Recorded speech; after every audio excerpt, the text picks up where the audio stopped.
I'm just looking at disruption in Ireland over these migration and immigration disturbances, and more disturbances. Dundalk last night. Yesterday we were talking about protesters in Dublin who attacked police, set vehicles on fire at a site designated to house asylum seekers. So this was a former factory. Let's go to Irish commentator Malachy Steenson on this one this morning. Malachy, good morning to you. Just trying to gauge how serious this is or how this is developing. Good morning, Eamon and Ellie. Many thanks for having me on. This is a situation in Ireland that's been developing probably since November 2022, when the government here decided to abandon all planning legislation, allow office buildings to be turned into asylum centres, mainly for single males in the 18 to 30 kind of category, and impose those centres into mainly working class communities which are already devoid of any real services and are abandoned in general by the political and NGO class. And we have in Ireland now a country that's run by politicians who are more interested in what their European masters think of them than they are about the Irish people. We've a political and NGO class which is beholden to woke liberalism. And we have, you wouldn't believe, in this country, 33,000 NGOs who receive €6.5 billion per year and employ around 200,000 people to lobby government. And that's what they mainly do. Malachy, how does this happen? We've got an audience here yesterday, over the weekend and today, who are looking at this and saying this wouldn't be allowed to happen in England. And these politicians, they speak separately from people. People feel totally detached on this, that they have no say in this whatsoever. How does this situation come about that the politicians are so out of touch? There's a total disconnect between the Irish political class and ordinary people. If you look at what happened last week, for instance, on Monday. Now, the protest in Coolock has been going on. There's been people sitting outside that protest and in a camp for 3.5 months with no violence, no difficulties, and the police moved in at 3:30 on Monday morning and moved them out. And that led to some difficulties during the day, and there was a JCB digger burnt out. But what exacerbated the situation was that the Gardaí, and the people who are doing what they call rioting, and you come from the north, Eamon, the rioting in Dublin, wouldn't even merit the name riot in Belfast. But they brought in the public order unit, riot police, to attack young teenagers, basically. And during the course of that, they sprayed a 78-year-old man directly in the face, an elderly woman on crutches.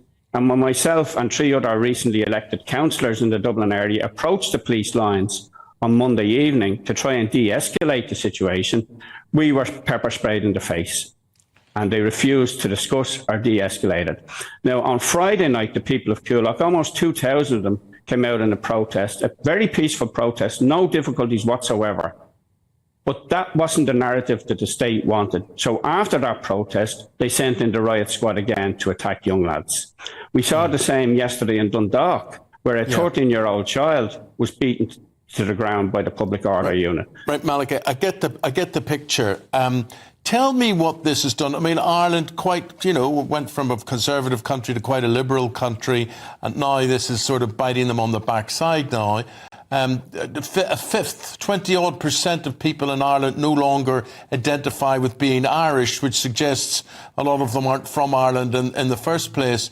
Who opened up the doors? Why were the doors opened up so generously to migrants? Well, we've gone from a population of 3.5 million to a population of over almost 5.5 million now, without building any infrastructure to deal with that. We have a shortage of hospitals, we have a shortage of schools, but most particularly we have a shortage of housing. We have 14,000 people in emergency accommodation, Irish nationals, in emergency accommodation. The average price for a new house in this country now is about 450,000, which Dublin City Council somehow thinks is affordable. We have average rents for a one-bedroom apartment in Dublin, €2,000, a three-bedroom house, €3,500. And the woke liberals will tell us, oh, well, we need migration to run the health service. Well, if we didn't increase the population the way we did, the health service wouldn't be under the strains it's under. And also, our own doctors and nurses are being forced to emigrate because they can't afford to live here. Yeah, so true. if they could stay, we wouldn't need to import the people. But we've a class that and they talk about international obligations and the law. As far as I'm concerned, the government's obligation is to its own people. And we had the ludicrous situation, for instance, of the High Court in Dublin saying that the Irish government couldn't deport anybody back to the UK because of the Rwanda policy. Yeah. You know, and they said that the UK was not a safe country to return people to.